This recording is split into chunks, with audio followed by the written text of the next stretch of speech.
حضرت خلیل اللہ جب وادی غیر ذی زرع میں سیدہ ہاجرہ اور ان کے معصوم نونہال کو چھوڑ کر کے جانے لگے، ایسی وادی جہاں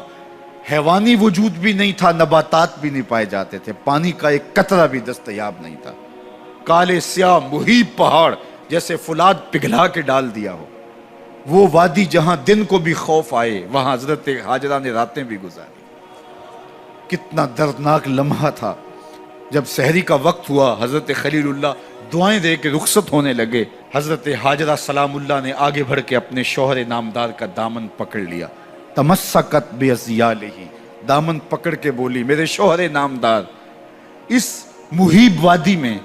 اس پہاڑوں کے دامن میں جہاں دن کو بھی خوف آئے، نونہال معصوم کے ہمراہ مجھے چھوڑ کے کہاں جا رہے ہو؟ حضرت خلیل اللہ نے کوئی جواب نہیں دیا، پھر قدم اٹھایا تو زوجہ نے پھر دامن پکڑا، پھر وہی سوال، پھر کوئی جواب نہیں آیا، تیسری مرتبہ دامن پکڑا، خلیل اللہ کی جانب سے کوئی جواب نہیں آیا، تو خاتون خود بولی کیا اللہ کا حکم تو نہیں؟ تو حضرت خلیل اللہ نے کہا نعم، ہاں اسی کا حکم ہے۔ حضرت ہاجرہ نے دامن چھوڑ دیا، کہا جائیے خیر سے جائیے، اگر اس کا حکم ہے وہ ہمیں ضائع نہیں ہونے دے گا۔ جہاں دن نہیں گزارے جا سکتے تھے پھر اس خاتون نے وہاں راتیں بھی کاٹی، وہ وادی جس میں وحشت بھی قدم رکھتی تھی ڈر ڈر کے، جہاں پھرتے تھے آوارہ تھپیڑے بادے سر سر کے، جہاں پر گھاس اگتی ہے، جہاں نہ پھول کھلتے ہیں، مگر وہ سرزمین ہے آسماں بھی جھک کے ملتے ہیں۔ اپنی پاک باز بیوی اور نونہال بیٹے کو چھوڑ کے حضرت خلیل اللہ دعائیں دے کے رخصت ہو گئے۔ تھوڑا سا توشہ تھا، 2-1 دن کے بعد ختم ہو گیا، پھر ماں کی چھاتی سے دودھ بھی خشک ہو گیا، نونہال پیاس سے تڑپنے لگا، ماں تو پھر ماں ہوتی ہے، تڑپتی ہوئی ممتا کا دل بے قرار ہوا۔ ایک پتھر کے سائے میں معصوم اسماعیل علیہ السلام کو لٹایا اور پانی کی تلاش میں جبل صفا پہ چڑھی، اطراف میں آسمانوں کی طرف دیکھا، کہیں کوئی پرندے اڑتے دکھائی دیں اور پانی کا نشان ملے اور میں وہاں سے بیٹے کے لیے 2 بوند لے آؤں، لیکن کچھ دکھائی نہیں دیا۔ تا حد نظر پھیلا ہوا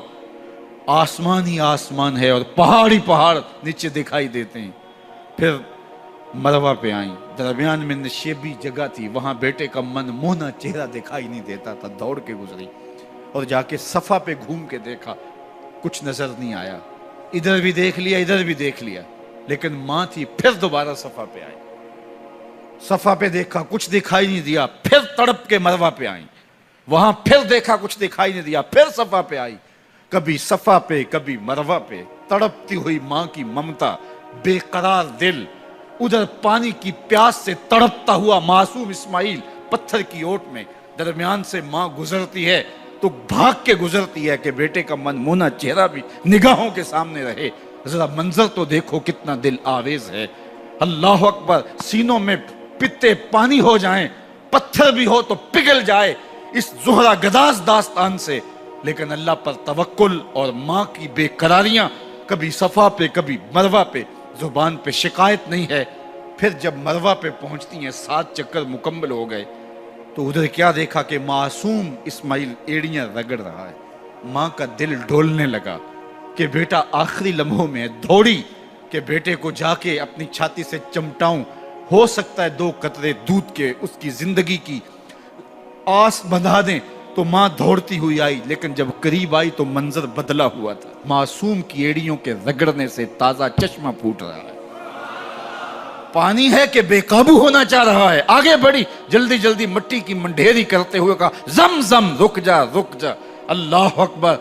ہاجرہ سلام اللہ علیہا نے حضرت اسماعیل کی محبت اور اپنے رب پر توکل کی انوکھی اور البیلی داستان رقم کی، کہا ہاجرہ تو نے بھی حد کر دی، لیکن قیامت تک تیری راہوں کو بھی جلوہ گاہ بنا دیں گے، یہاں نبی بھی دوڑیں گے، ولی بھی دوڑیں گے، غوث بھی دوڑیں گے، کتب اور ابدال بھی دوڑیں گے، شہنشاہ بھی دوڑیں گے، کج کلا بھی دوڑیں گے، یہ دوڑنا ہم عبادت بنا دیں گے، حتیٰ کہ امام الانبیاء بھی ان راہوں کی سائی کرتے رہے۔ عجیب رنگ، عجیب منظر اور عجیب کیف کا عالم۔ اچھا، یہاں رک کے ایک بات کرنا چاہوں گا، اگر آپ کی توجہ ہو، جہاں حضرت ہاجرہ دوڑی اور ان کے مبارک قدم وہاں لگے اور لگ کے ہٹ گئے، عارضی نسبت ہے، مستقل نسبت نہیں ہے. جہاں ان کے قدم لگ کے ہٹ گئے وہ جگہ تو جلوہ گاہ بن گئی، اور جہاں حضور خود جلوہ فرما ہیں وہ گنبد خضرا جلوہ گاہ کیوں نہیں ہو سکتا ہے؟ اب یہ پانی جہاں حضرت اسماعیل کے قدم لگے، یہ پانی دنیا کا عظیم ترین پانی ہے، اور پھر اس کا پروٹوکول یہ ہے، اس کو کھڑے ہو کے پیا جاتا ہے. یار یہاں بھی رک کے ایک بات کہہ دوں، حضرت اسماعیل کے قدموں کو چھونے والے پانی کا پروٹوکول ہے کہ اس کے لیے کھڑے ہو جائیں، اور حضرت اسماعیل مسجد اقصی میں جس کے پیچھے کھڑے ہو کے نماز پڑھتے ہیں اس امام کے لیے کھڑے ہو کے مصطفیٰ جان رحمت پہ لاکھوں سلام پڑھ لیں تو اس میں شرک کہاں سے آ جائے گا؟ تو یہ تکریم ہے، یہ عزت ہے اس پانی کی کہ اس نے حضرت ذبیح اللہ کے قدم چھوئے ہیں. تو یہ سارا حج اللہ اکبر ہمیں ہمارے ماضی سے جوڑتا ہے.